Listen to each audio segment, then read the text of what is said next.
नमस्कार। जवाब तो देना होगा। मैं आप सभी का स्वागत है। मैं हूं डॉक्टर अवधेश मिश्रा। छत्तीसगढ़ राज्य गठन या उससे पहले छत्तीसगढ़ का क्षेत्र किसानों के लिए धान का कटोरा कहा जाता है, लेकिन साहब इस धान के कटोरे में सियासत भी बढ़ चढ़ के होती है। धान और किसान हमेशा से सियासत के ही प्रमुख मुद्दे रहे हैं। किसानों ने सत्ता का परिवर्तन तक कर दिया तो वही किसानों ने सत्ताधीशों को घर भी बैठा दिया है। किसानों के तमाम इतिहासों के बीच आज छत्तीसगढ़ के किसानों के लिए, उन किसानों के लिए जिन्होंने अपना पंजीयन कराया, बड़ा दिन, बड़ा पर्व कि धान खरीदी की शुरुआत हो गई। लेकिन जैसे ही धान खरीदी की शुरुआत हुई वैसे ही छत्तीसगढ़ में सियासत भी अपार हुई। आज इसी विषय पर चर्चा करेंगे, लेकिन उससे पहले देख लीजिए ये खास रिपोर्ट।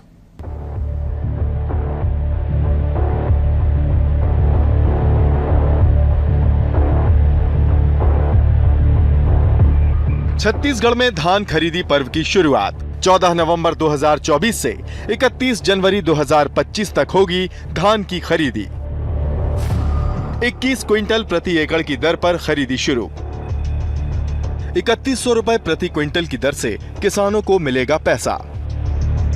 धान बेचने के 72 घंटों के भीतर किसानों के खाते में राशि होगी ट्रांसफर। 2739 धान खरीदी केंद्रों के जरिए हो रही है धान खरीदी। 27 लाख से अधिक किसानों ने कराया पंजीयन। किसानों को केंद्रों पर ही 10,000 रुपए तक होंगे नकद उपलब्ध। सीएम ने कहा, किसानों को बेहतर से बेहतर सुविधा देना हमारा लक्ष्य, हमारा गर्व धान खरीदी का पर्व। धान का कटोरा कहे जाने वाले कृषि प्रधान राज्य छत्तीसगढ़ में 14 नवंबर से किसानों का सबसे बड़ा धान खरीदी पर्व शुरू हो गया है। प्रदेश के मुखिया विष्णुदेव साय बालोद जिले के गुंडरदेही विकास खंड के ग्राम भाठा गांव में धान खरीदी का शुभारंभ कर किसानों का सम्मान करने पहुंचे। इस मौके पर सीएम साय ने किसानों के लिए धान खरीदी केंद्रों पर जरूरत पड़ने पर 500 रुपए से लेकर 10,000 रुपए तक नकद उपलब्ध कराने का ऐलान किया। इतना ही नहीं, सीएम साय ने कहा कि किसानों को बेहतर से बेहतर व्यवस्था मिल सके, इसके लिए सरकार प्रयास कर रही है। इस बार सरकार धान खरीदी के लिए बहुत चिंता की है और किसानों को किसी भी तरह से धान बेचने में दिक्कत न हो, इसकी चिंता सरकार ने की है। और इस बार हम लोग धान खरीदी केंद्र में एक और व्यवस्था कर रहे हैं। जैसे मैंने बालोद के उस खरीदी केंद्र में देखा, वहाँ पर किसान अगर 10,000 तक कैश चाहता है तत्काल, तो उसकी सुविधा हम लोगों ने की है। धान खरीदी पर्व की शुरुआत हो, मुख्यमंत्री इसे हमारा गर्व धान खरीदी का पर्व कहें और इस पर विपक्ष चुप रहे, ऐसा तो हो ही नहीं सकता, क्योंकि धान और किसान शुरू से ही सियासत के केंद्र बिंदु माने जाते रहे हैं। धान खरीदी की शुरुआत पर पीसीसी चीफ दीपक बैज ने कहा कि किसानों का 15 दिनों का नुकसान हुआ है। ये खरीदी 1 नवंबर से होनी थी। सरकार किसानों के नाम पर सिर्फ सियासत करने का काम कर रही है। हम लोग लगातार मांग करते रहे कि 1 नवंबर से धान खरीदी होना चाहिए। हमारी सरकार में भी हम लोगों ने 1 नवंबर से धान खरीदी की शुरुआत की थी। तो ये जानबूझकर 15 दिन लेट कर धान खरीदी किया जा रहा है। कहीं ऐसे सोसाइटियों में अभी भी व्यवस्थित नहीं है, न कर्मचारी है, न ही कोई व्यवस्थित है। वहाँ पे किसान 15 दिन से धान को लेकर खेतों में रखवाली कर रहे थे, इसलिए न सरकार पास धान खरीदी के लिए पैसा भी नहीं है। तो इस तरह से किसान का धान खरीदी में नियत बिल्कुल भी साफ नहीं है। धान के कटोरे में सत्ता की चाबी किसानों के हाथ में ही मानी जाती है। 2018 का चुनाव परिणाम इसका बड़ा उदाहरण माना जाता है। लेकिन धान को लेकर शुरू हुई सियासत प्रदेश की राजनीति में कई सवाल खड़े करती है, जिसमें आरोप प्रत्यारोप और श्रेय लेने की होड़ भी शामिल है। बहरहाल किसानों का हितैषी तो सभी राजनीतिक दल होने का दावा करते हैं, मगर किसानों के नाम पर सियासत करने से भी नहीं चूकते। Bureau report, BSTV Chhattisgarh. तो आपने देखा कि किस तरह से धान के कटोरे में सियासत भी अपार हो रही है। आज इसी विषय पर चर्चा करते हैं। फिलहाल 2 बेहद ही खास वरिष्ठ मेहमान हमारे साथ जुड़े। मेहमानों का तारुफ आपसे करा देता हूं। बीजेपी की ओर से उमेश घोड़मुड़े हैं, वरिष्ठ नेता है, प्रवक्ता। उमेश जी, आपका बहुत स्वागत है। कांग्रेस की ओर से वरिष्ठ अधिवक्ता, सुप्रीम कोर्ट के अधिवक्ता, वरिष्ठ नेता अमित श्रीवास्तव जी। अमित जी, आपका बहुत स्वागत है। उमेश जी, मेरा पहला सवाल आपसे है। धान के कटोरे में धान और किसान पे सियासत तो हमेशा से होती है, लेकिन आज बड़ा दिन है किसानों के लिए। धान खरीदी की शुरुआत हुई, ठीक है, साथ में सियासत भी शुरू हो गई, लेकिन धान खरीदी और उसके बाद सियासत, क्या कहेंगे, जरा जवाब दीजिए। देखिए, सियासत करने वाले अपनी सियासत करते रहेंगे, लेकिन हमारा, आपका, हम तमाम लोगों का, हम छत्तीसगढ़ वासियों का गर्व कौन है? इस प्रदेश के माटी पुत्र किसान, और उन्हीं किसानों के बूते आज पूरे विश्व के अंदर छत्तीसगढ़ की एक अपनी पहचान है। धान के कटोरे के रूप में जब हमारी पहचान होती है, जब हम दूसरे प्रदेशों के अंदर में जाते हैं और हम बताते हैं कि हम धान के कटोरे छत्तीसगढ़ से आए, तो यकीन मानिए हमारा, आपका, हम तमाम लोगों का सीना गर्व से चौड़ा हो जाता है। और इसीलिए हमारे गर्व का विषय है, और आज धान खरीदी का पर्व है, और आज से ये पर्व, ये उत्सव छत्तीसगढ़ के किसानों के लिए आज से प्रारंभ हुआ है। और सियासत बीते 5 वर्षों में भी हमने देखी, बीते 15 वर्षों में भी हमने बहुत सियासत देखी है, लेकिन सियासत करने वालों को किसान भाइयों ने, इस प्रदेश की जनता ने माकूल जवाब देने का काम किया है, और इसीलिए हम उसको बेहतर से बेहतर व्यवस्था देने के प्रयास में हैं, और उस व्यवस्था को बेहतर करके आज से धान खरीदी का ये महापर्व किसान भाइयों के लिए हमने प्रारंभ किया है। और 2739 उपार्जन केंद्रों के माध्यम से 3100 रुपए समर्थन मूल्य पर 21 क्विंटल के हिसाब से धान खरीदी का यह पर्व प्रारंभ हुआ है। 27 लाख से अधिक किसान यहां पर पंजीकृत हो चुके हैं। 72 घंटे के अंदर भुगतान के लिए स्पष्ट तौर पर माननीय मुख्यमंत्री जी ने निर्देशित किया है, अर्थात किसान भाइयों को भुगतान के नाम पर कहीं भटकना ना पड़े, और एक त्वरित सुविधा, एक त्वरित राहत देने का प्रयास भी हमारी सरकार की तरफ से किया गया है। उपार्जन केंद्रों पर ही 10,000 रुपए नगद राशि प्राप्त करने की एक सुविधा उपलब्ध कराने का प्रयास किया गया है। उसके अतिरिक्त हम और कैसे जाऊंगा साहब, तमाम आंकड़े हैं, जनता जान रही है कि किस तरह से किसानों के लिए काम सरकारों के द्वारा किया जाता है। मैं लौटूंगा, मैं जब अमित जी का रुख कर लेता। अमित जी, धान खरीदी की शुरुआत हुई, प्रदेश के 27 लाख से अधिक किसानों ने पंजीयन कराया है। बड़ा दिन है, त्योहार है, लेकिन सियासत तो होगी, इसलिए भी होगी क्योंकि जब आप विपक्ष में थे या बीजेपी विपक्ष में थी तो भी सियासत होती थी। देखिए अवधेश जी, सियासत से पहले मैं तो सबसे पहले किसान भाइयों को, जो उनकी मेहनत लगातार, किसान के जो कहते हैं ना, किसी ने कहा है कि किसान भाइयों के हक में क्या आता है, तो किसान भाइयों के हक में आता है गर्मी, किसान भाइयों के हक में आती है बरसात, किसान भाइयों के हक में आती है ठंडी, और किसान भाइयों के हक में आती थी कर्ज। लेकिन जब से हमारी सरकार आई और किसान मुख्यमंत्री जब थे, निश्चित तौर पे हमने कई सारी ऐसे योजनाएं लाई, और लगातार आप देखिए कि जिस प्रकार से इनिशिएटिव लेकर हमने किसान भाइयों के लिए काम करना प्रारंभ किया, तो उस कोरोना काल को भी याद रखिए कि जिस प्रकार से किसान भाई यहाँ पर समृद्ध हुआ, खुशहाल हुआ, सशक्त हुआ। और अगर आप मैं खरीफ 18-19 की भी बात करूंगा तो 80.37, 19 में 83.94, 92 लाख मैट्रिक टन, फिर 105 लाख मैट्रिक टन, और लास्ट में 1 करोड़ 14 लाख मैट्रिक टन धान हमने खरीदी की। और आपको मैं बताना चाहूंगा बेहद ही इंपॉर्टेंट चीज कि हमारे समय में जब हमारी सरकार 18 में आई तो पंजीकृत किसान जो थे वो सिर्फ आप समझ लीजिए 12 लाख किसान थे। 12,06,000 किसान पंजीकृत थे, और हमारी सरकार ने 3 साल के शुरू के 3 साल में 18,38,000 किसान वहां पर पंजीकृत हुए। और लगातार अगर आप रकबा भी देखेंगे अवधेश जी, तो धान पंजीयन रकबा जो हमारे समय में 24.46 लाख से बढ़कर 27.59 लाख मैट्रिक रकबा जो बढ़ा, हेक्टेयर जो बढ़ा, निश्चित तौर पे कहीं ना कहीं हमने ऐसी योजनाएं लाई कि जो उनकी मेहनत का उनको प्रतिफल मिले। लेकिन आप देखिए कि उसके पहले जो सरकार थी लगातार जो 2100 रुपए भी समर्थन मूल्य में धान खरीदी करने का वादा करके नहीं खरीदती थी, और आपको मैं बता दूं उनके 15 साल के कार्यकाल में 15,000 से ज्यादा किसानों ने आत्महत्या की। और मैं लौटूंगा, तमाम आंकड़े सबके पास है। रामअवतार तिवारी जी भी आ चुके हैं। रामअवतार जी, आपका बहुत स्वागत है। आप थोड़े से देर से जुड़े, लेकिन ठीक है। किसानों को लेकर सियासत, धान का कटोरा और धान उगाने वाले किसानों पे ही भरपूर सियासत, कैसे इसको देखते हैं? छत्तीसगढ़ धान का कटोरा है, सबसे बड़े मतदाता किसान हैं। किसान को पहली बार पूरे देश में सबसे ज्यादा पैसा मिल रही है, ये खुशी है। इन दोनों राजनीतिक दलों के झगड़े और वोट बैंक बनाने की प्रतिस्पर्धा के चलते किसान भारी खुश है, लाभान्वित है, उसके मूल्य मिल रहे हैं।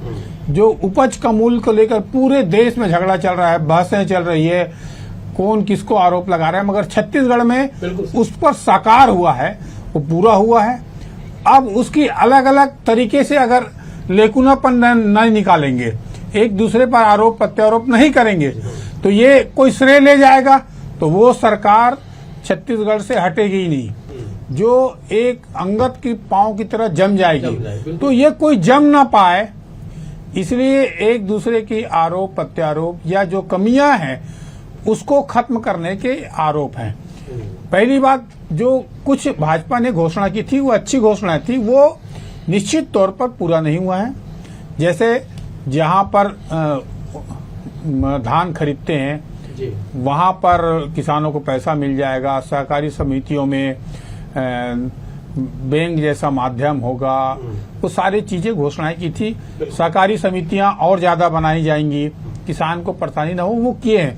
उसके लिए समय है, क्योंकि अभी धान खरीदी अभी बड़ी व्यवस्था है। बिल्कुल सही।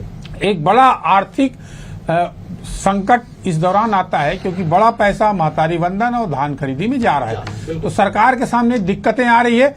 जो डायरेक्ट बेनिफिट दो वर्ग को हो रहा है, इसमें दलाली या बीज का पैसा कोई निकाल के ले जाए, ये नहीं है। तो डायरेक्ट फायदे वाली योजना है, अच्छी योजना है।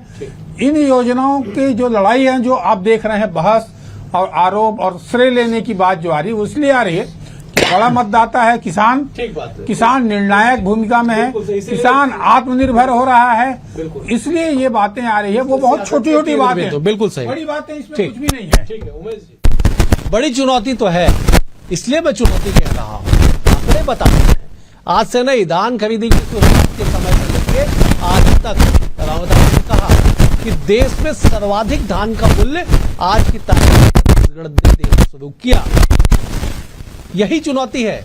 पड़ोसी राज्यों से आने वाला धान खरीदी आज शुरू हुई है। बलरामपुर में कल ही गाड़ी पकड़ा गया अवैध धान परिवहन करते हुए। कैसे रोकेंगे इसे, और कैसे छत्तीसगढ़ के असली किसानों को लाभ मिले, इसका प्रबंध किया जाएगा? देखिए अवधेश जी, निश्चित तौर पर पूरी तैयारी है प्रशासनिक स्तर पर, सभी जिला प्रशासन के स्तर पर, और विशेष रूप से जो सीमावर्ती राज्य हैं उस पर प्रशासन के शासन की पैनी नजर है, बकायदा टीम लगी हुई है, और उसी का नतीजा है। आपने भी जिक्र किया कि किस प्रकार से अवैध धान वहां पर जब्त किया गया। ये प्रशासन की, हमारे सरकार की सजगता है, और आज से लेकर के लगातार जनवरी तक, जब तक धान खरीदी चलती रहेगी, इसमें कहीं कोई कोताही नहीं होगी। माननीय मुख्यमंत्री जी का स्पष्ट निर्देश है।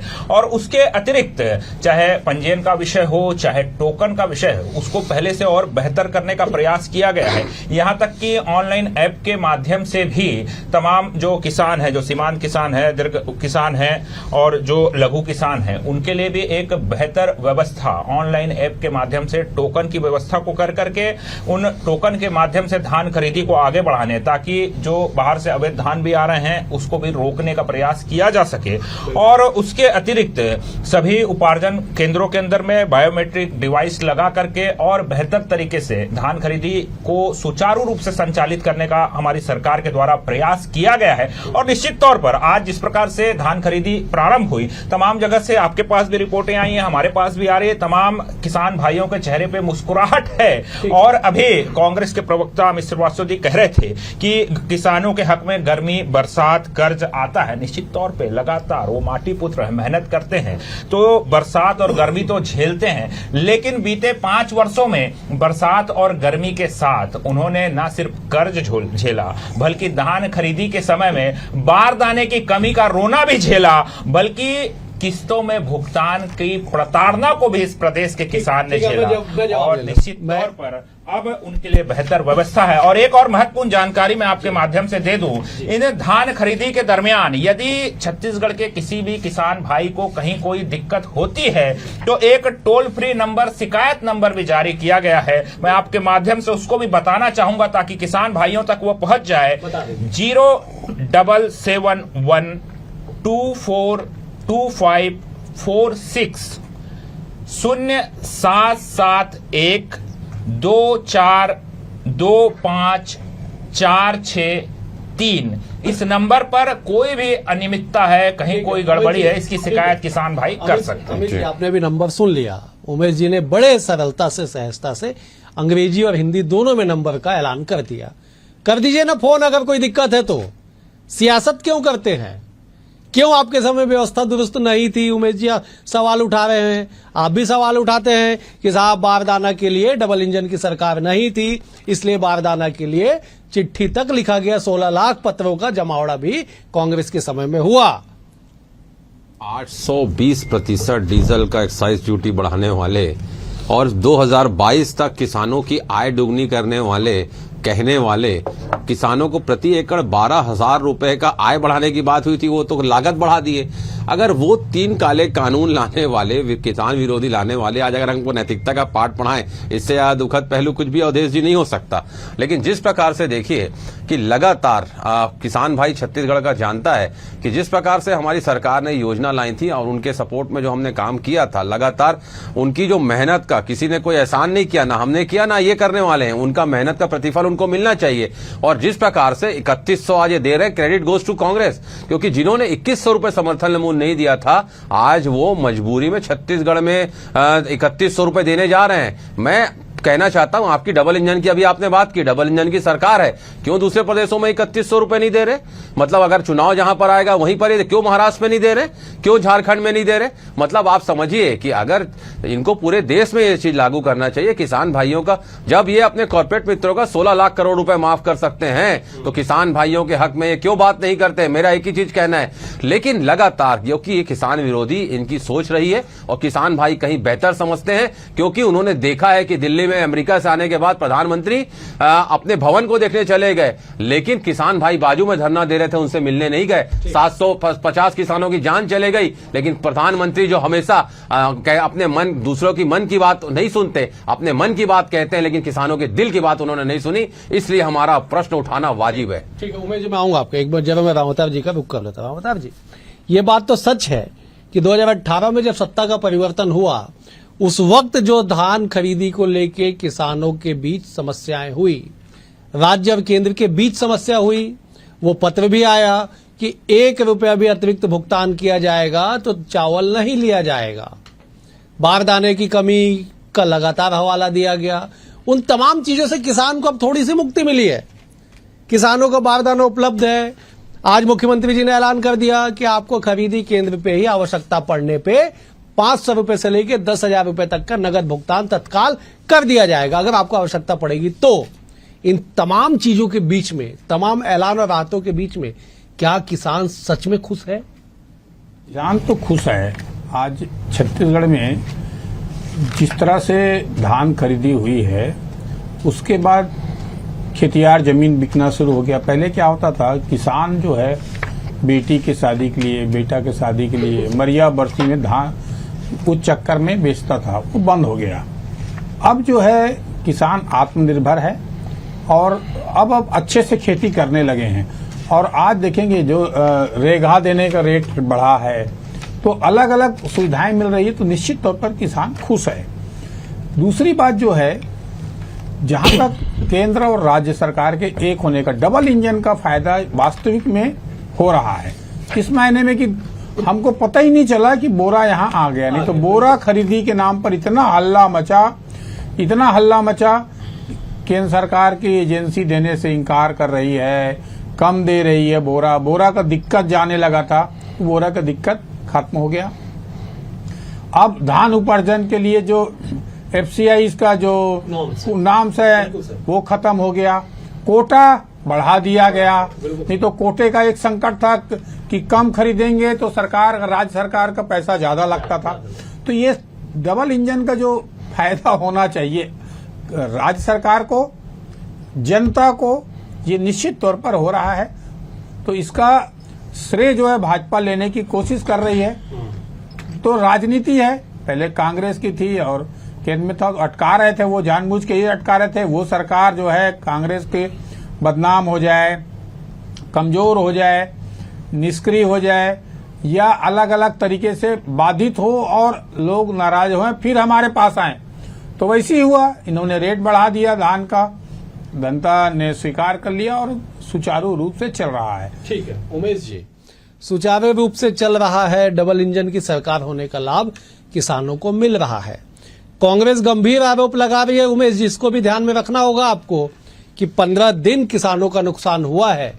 1 नवंबर से होने वाली खरीदी 14 की जा जा रही है, किसानों को अतिरिक्त जो कष्ट दिया गया उसके लिए क्या केवल सियासत जिम्मेदार है? देखिए, बहुत अच्छा सवाल है आपका, 15 दिन वाला। निश्चित तौर पे मैं उसका जवाब दूंगा, लेकिन वरिष्ठ पत्रकार आदरणीय राम अवतार जी ने जिस प्रकार से यहाँ पर विषय रखा, और केंद्र सरकार के समय में राज्य के अंदर में छत्तीसगढ़ की सरकार और तमाम तरह के विषय निकल करके आए, तो निश्चित तौर पे केवल एक अकेला राज्य छत्तीसगढ़ नहीं है। और बीते 5 वर्षों में हमने देखा है, चाहे पंजाब का विषय हो, पश्चिम बंगाल का विषय हो, वहां पर बारदाने की उपलब्धता से लेकर के तमाम विषयों में कहीं कोई दिक्कत नहीं आती है, लेकिन छत्तीसगढ़ में ही दिक्कत निकल के आ रही थी। इससे साफ है कि नियत में खोट था, नीति और नियत इनकी साफ नहीं थी। ये केवल सियासत करना चाहते थे और सियासत के लिए किसानों को वो नुकसान पहुंचाना चाहते थे, इसलिए बारदाने का रोना रो करके केंद्र की सरकार को बदनाम करने का प्रयास करते थे। आज किसानों ने, इस प्रदेश की जनता ने उनको सत्ता से बाहर कर दिया है, तो आज ये फिर से ये 15 दिन लेट से क्यों धान खरीदी और तमाम तरह के विषय उठाने का प्रयास कर रहे हैं। लेकिन ये भूल जाते हैं कि इनके समय में जब ये खरीदी हड़बड़ी में करते थे, बिना तैयारी के करते थे, ना बारदाने की तैयारी होती थी, ना धान खरीदी की पर्याप्त व्यवस्था होती थी, ना उपार्जन की व्यवस्था होती थी,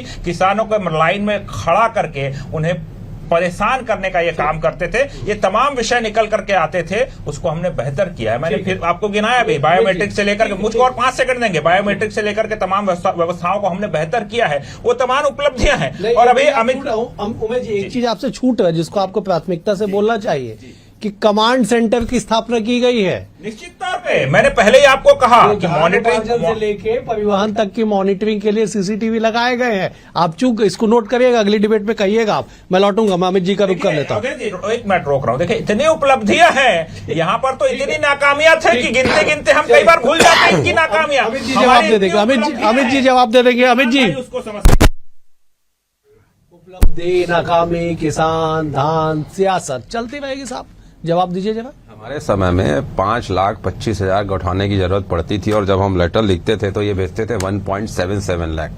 मतलब आप समझ लीजिए जरूरत कितने की थी और ये कितना भेजते थे। और ये नाकामी हमको बोल रहे हैं। अरे नाकाम सरकार तो केंद्र में बैठी हुई सरकार है, जिसको किसान ये मान के चलता है कि वो हमारी विरोधी सरकार है। और जिस प्रकार से इनके नेता संवेदनहीनता से किसान भाइयों पे बात करते हैं, किसान भाई वो भूले नहीं है कि इनके केंद्रीय मंत्री का बेटा जिस प्रकार से उनके ऊपर गाड़ियां चला दिया था, उसके बाद भी उसके पिताजी को हटाया नहीं गया था। मैंने कहा ना, जब मैं ये, इन्होंने ठीक कहा, जब हम ऐसा याद करने निकलेंगे तो इतनी इनकी उपलब्धि और नाकामी है कि उस पर आप कल सुबह तक डिबेट हो सकती है। लेकिन मैंने फिर कहा कि छत्तीसगढ़ में आज किसान समृद्ध, सशक्त और खुशहाल हुआ है। अगर यहां पर रकबा बढ़ा है, किसानों की पंजीकृत संख्या बढ़ी है, तो क्रेडिट गोज टू कांग्रेस, क्योंकि हमारी नीतियां ऐसी थी जो किसान भाइयों को मजबूती प्रदान करी। और जैसा अभी सम्मानित राम अवतार भैया ने भी कहा कि जिस प्रकार से अधिया में और रेगा में देते समय आप आज देखिए, जो लोग पलायन कर जाते थे आज वो खेती की तरफ वापस से टर्न हुए, वापस छत्तीसगढ़ आए। और छत्तीसगढ़ हमेशा से धान का कटोरा रहा है, लेकिन इनकी 15 साल की जो सरकार थी वो हमेशा से किसान विरोधी थी। यहीं से किसान भाइयों के परिवारों को पलायन करना पड़ता था। आज देखिए, हमारे समय में 34 लाख किसान परिवार वापस जो चले गए थे, 3.5 लाख वापस आए। लेकिन फिर मैं आपको बता दूं कि ये बारदाने और खाद जिस प्रकार से इन्होंने प्रताड़ित करने का जो प्रयास किया, वो लगातार 5 साल जो भाजपा शासित जो सरकार जहां नहीं थी, उन्होंने प्रताड़ित करने का काम किया। लेकिन किसान समझता है कि कौन उनका हितैषी है और कौन उनका हितैषी नहीं है। 20 सेकंड में आपको दिया, जवाब दे दीजिए, फिर राम अवतार जी का। बारदाने को लेकर ये सजग कब होते थे? अंतिम क्षण में, और पैसा रिलीज नहीं करते थे। आपको याद होगा कैबिनेट की बैठक में आज से 1.5 महीने पहले निर्णय लिया गया, राशि रिलीज की गई और बारदाने की गठानों की व्यवस्था करने का काम किया गया। और आवश्यक राशि रिलीज करके धान खरीदी की तमाम व्यवस्था को आर्थिक रूप से संपन्नता का इतने सजग थे तो 1 नवंबर से खरीदी क्यों नहीं चालू किए? ठीक है उमेश जी, खरीदी क्यों नहीं चालू किए? ये दोहरा चाल चरित्र कह रहे हैं भाजपा का। किसान भाई देख रहे हैं, अरे आप 1 नवंबर से खरीदी क्यों नहीं किए? आपका दोहरा चरित्र किसान भाई को दिख रहा है। धान खरीदी कर रहे हैं। उमेश जी, मैं फाइनल के लिए राम अवतार जी का रुख करूंगा, समय का अभाव। राम अवतार जी, बहुत संक्षेप में, क्या छत्तीसगढ़ में धान और किसान पे सियासत हमेशा होगी? कभी अंत नहीं होगा क्या किसान के नाम पे? बिल्कुल आपने सही कहा, बिल्कुल इसलिए सही कहा कि यही एक बड़ा मुद्दा रहेगा, क्योंकि धान केंद्रित यहाँ पर राजनीति, धान केंद्रित जीवन यापन और धान केंद्रित यहाँ पर किसान हैं, बहुसंख्यक हैं, वो निर्णायक हैं। राजनीति में जिससे कुछ मिलना रहता है उसी तरफ ही राजनीतिक ध्यान देते हैं, बाकी तरफ नहीं ध्यान देते। तो इस तरफ अगर ध्यान नहीं देंगे तो सत्ता चली जाएगी। ठीक है। तो सत्ता के डर में बेहद ये गंभीर सब आपने बात करेंगे। कही। बिल्कुल। तो कुल मिला के कि धान और किसान के नाम पे छत्तीसगढ़ में सियासत का अंत होता फिलहाल दिखाई पड़ नहीं रहा है, क्योंकि जिस तरह से बातें निकल के आई कि किसान जो सबसे बड़ा वर्ग है वो सत्ता से बेदखल करने और सत्ता में पुनः स्थापित करने की ताकत रखता है। और अगर किसान इतने सशक्त हैं छत्तीसगढ़ में सियासी तौर पे, तो समझिए कि किसान और धान के नाम पे छत्तीसगढ़ में सियासत तो इसी तरह से चलते रहेगी। फिलहाल आज के लिए इतना ही। आप तीनों मेहमानों का बेहद शुक्रिया। रामप्रताप जी आपका शुक्रिया, उमेश जी आपका शुक्रिया, अमित जी आपका भी शुक्रिया। कल एक और विषय के साथ होगी मुलाकात, तब तक के लिए नमस्कार।